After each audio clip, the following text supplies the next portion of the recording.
It is not a movie script or the fantasy of armchair futurists. This is a story being written right now in the corridors of Riyadh, at brick summits in Kazan, and in the quiet offices of the People's Bank of China.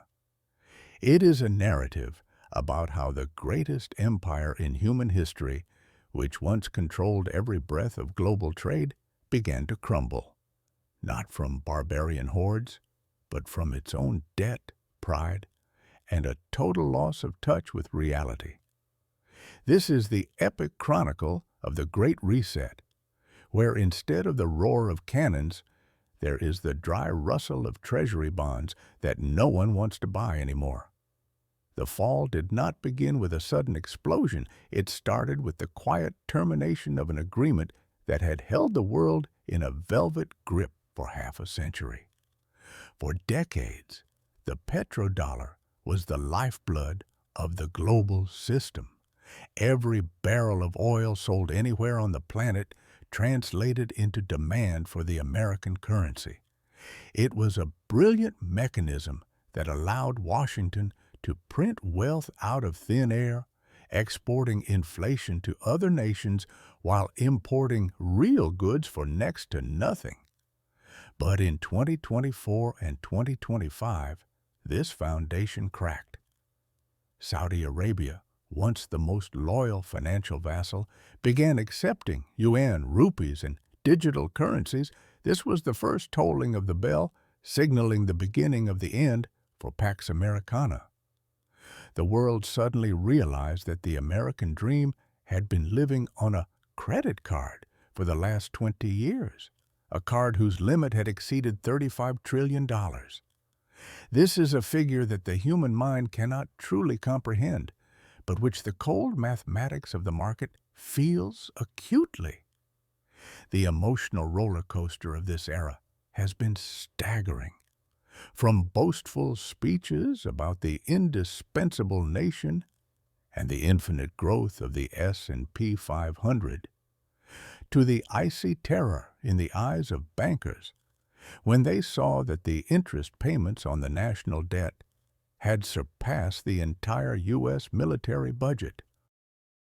The empire began working solely to pay off the interest on its past life, leaving no resources for its future.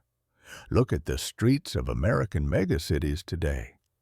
They are living stage sets for this decline.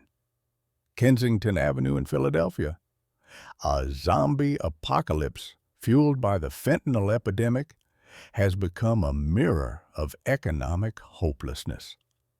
San Francisco, once the citadel of technological breakthroughs, is turning into a wasteland of abandoned offices and boarded-up stores, where the very concept of private property has surrendered to social chaos. This is not an accident. It is the degradation of the social fabric that always precedes a financial collapse. When the middle class vanishes, and the abyss between the Silicon Valley elite and the rest of the country becomes impassable, the idea of a unified state dies first. The emotional tension rises with every Federal Reserve meeting.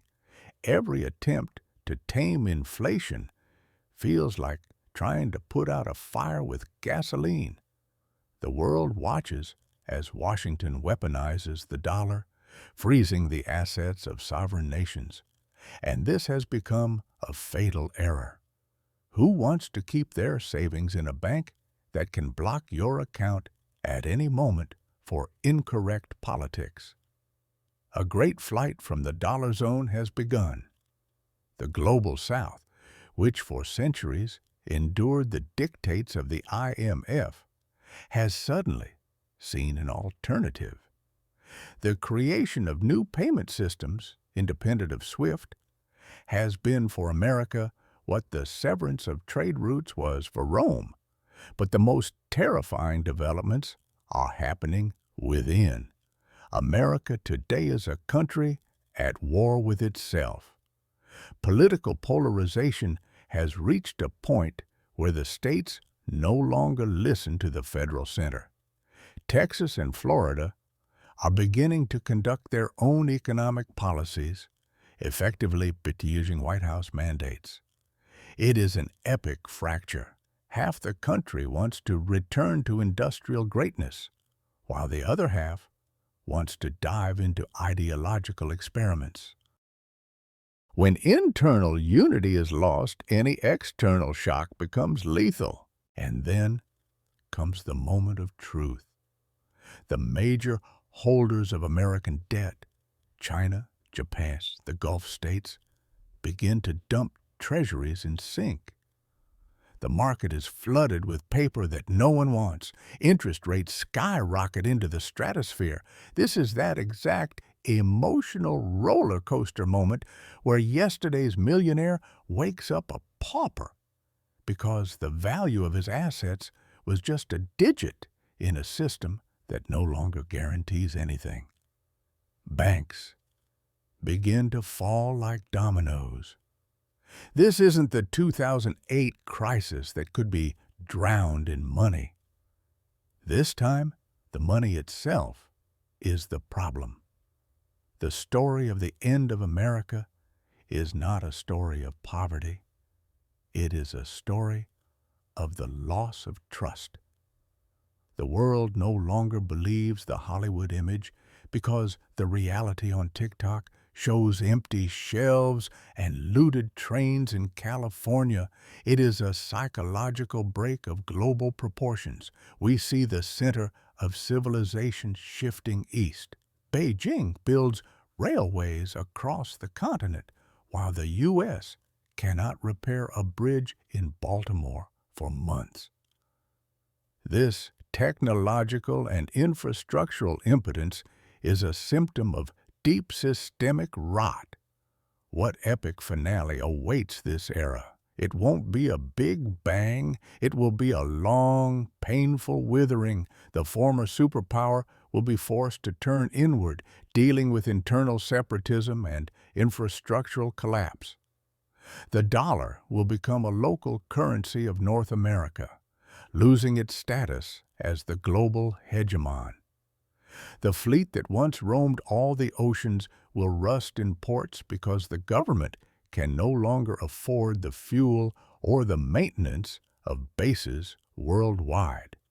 This is the tragedy of a nation that believed in its own exceptionalism so much that it forgot the laws of history.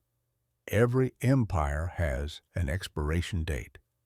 Spanish gold, British factories, Soviet tanks, all once seemed eternal. The American aircraft carrier and the Fed's printing press are no exception. The emotional roller coaster ends at a point of deep depression, where the realization hits, we are living through the greatest geopolitical metamorphosis of the last 500 years. We now stand on the threshold of a post-American world. It is a world of chaos, new alliances, and a brutal struggle for resources where the old rules no longer apply. It is a story of how pride led to a default that was not just financial, but moral. And when the last skyscraper on Wall Street goes dark due to another blackout, the world will not cry. It will simply move on, creating a new history on the ruins of an era that thought it could buy eternity on credit. This is the reality we see in every budget deficit report, in every new alliance between China and Brazil, in every step toward a gold standard that is becoming relevant once again. It is an epic sunset over an empire that looked at the world through sunglasses for too long, failing to notice that the sun had long ago begun to set in the east. The era of the dollar is over. Welcome to a world where real resources, oil, lithium, grain, and technology, once again cost more than promises on paper. This is the true end of the American era. grand, tragic, and inevitable.